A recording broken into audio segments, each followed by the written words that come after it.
E o assunto leva-nos agora à análise com os nossos habituais correspondentes, a Wandi Majongo em Londres e o Wellington Calazans em Estocolmo.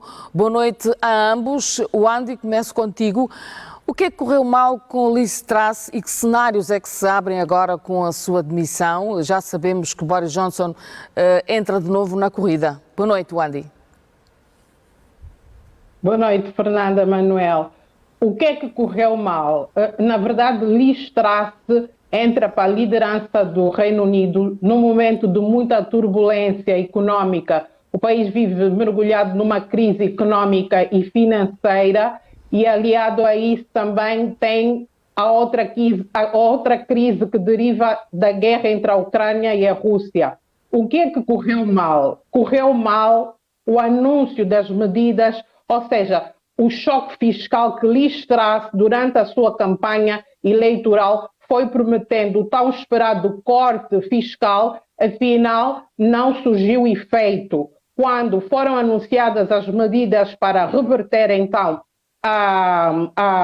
para reverter a situação económica do país, os mercados reagiram de forma drástica. Os mercados deram nota negativa a essas medidas e, a partir daí, então, antevia-se já a queda de Liz Truss, porque na altura ela teve que demitir o seu ministro das Finanças, o Kwasi Kwarteng. Ainda assim, esta medida não foi suficiente porque Liz Truss internamente começou a sofrer muita contestação dos membros do Partido Conservador, especificamente dos deputados no Parlamento.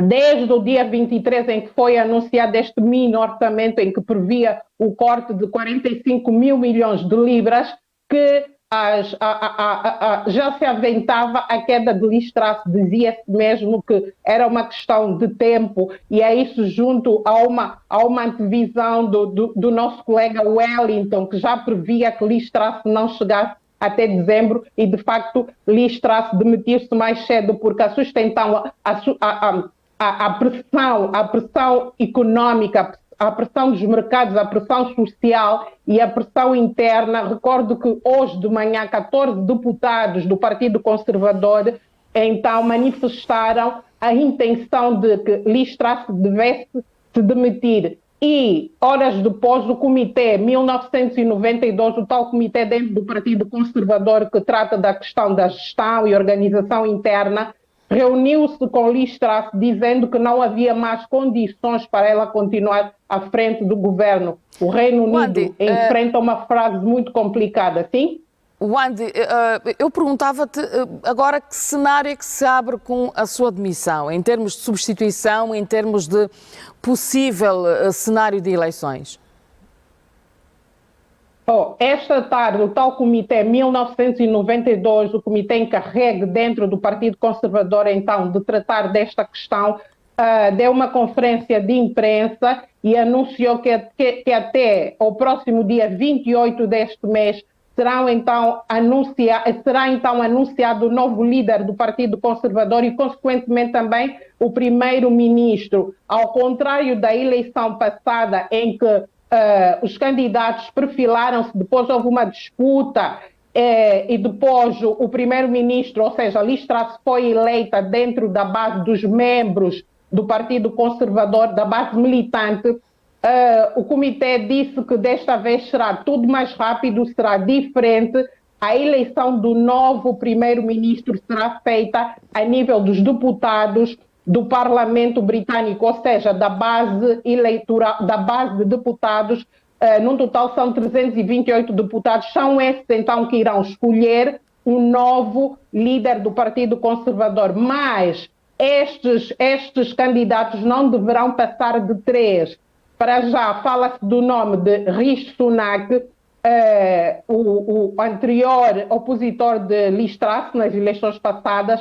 Fala-se também de Boris Johnson, como avançaste há pouco tempo, e de um outro membro do Partido Conservador. Para já fica afastado o cenário de novas eleições, Wandi. Não percebi, Fernanda? Para já fica afastado o cenário de novas eleições no Reino Unido. Para já está afastado, mas não em definitivo, porque há dois cenários. Há este da eleição interna dentro do Partido Conservador.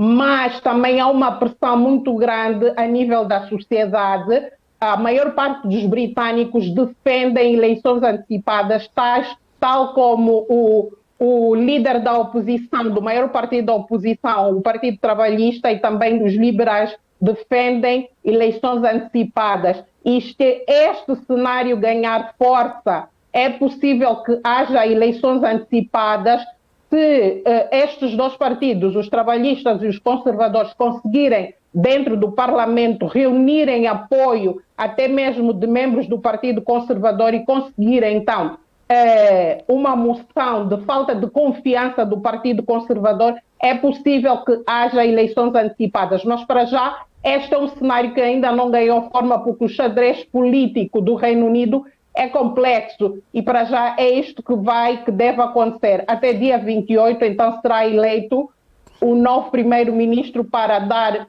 sequência ao governo. Muito bem, Wanda. Eu vou agora ouvir também a opinião do Wellington Calazans. Wellington, boa noite. Que impacto é que este cenário de instabilidade que o Reino Unido vem apresentando nos últimos tempos pode ter a nível da Europa e, se quisermos, do mundo?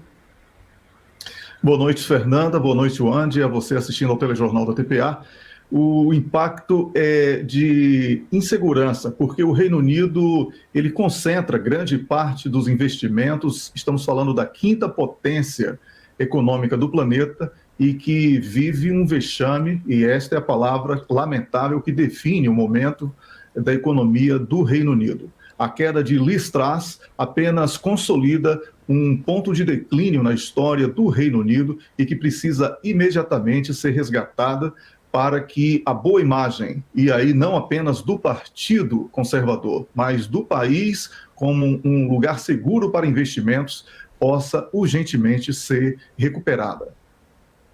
Wellington, nós vimos hoje, depois do anúncio da Primeira-Ministra, que os mercados ficaram, de alguma forma, abalados, mas que depois foram recuperando ao longo do dia.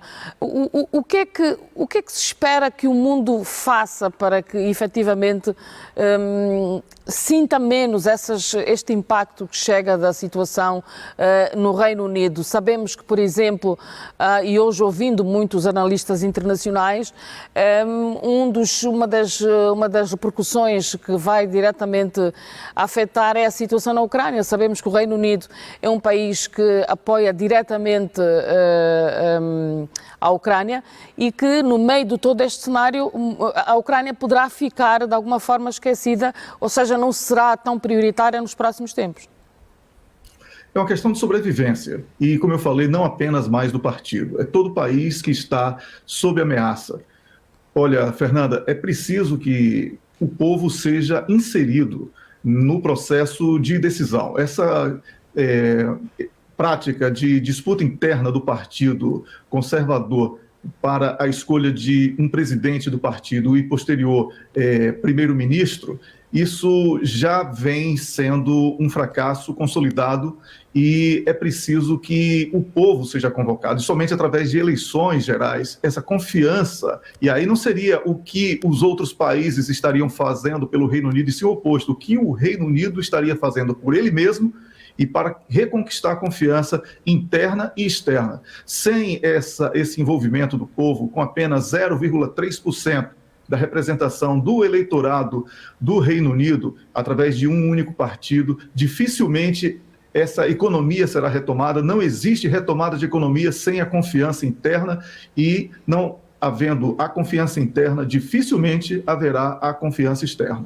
Wellington, e já para terminar, seria esse o momento, de facto, de assistirmos o regresso dos trabalhistas ao poder? Pelo que dizem os inquéritos de opinião pública, sim, e com uma margem esmagadora. E é por isso que os conservadores tentam se segurar de todas as maneiras no poder, porque eles sabem que, se saírem desta forma, eles dificilmente irão regressar ao poder. Muito obrigada, Wellington e Wandy Majongo, em Londres, aqui pelas vossas análises, olhando para a crise no Reino Unido. Boa noite e bom trabalho para vocês. Boa noite, bom trabalho. Boa noite, obrigada, Fernanda.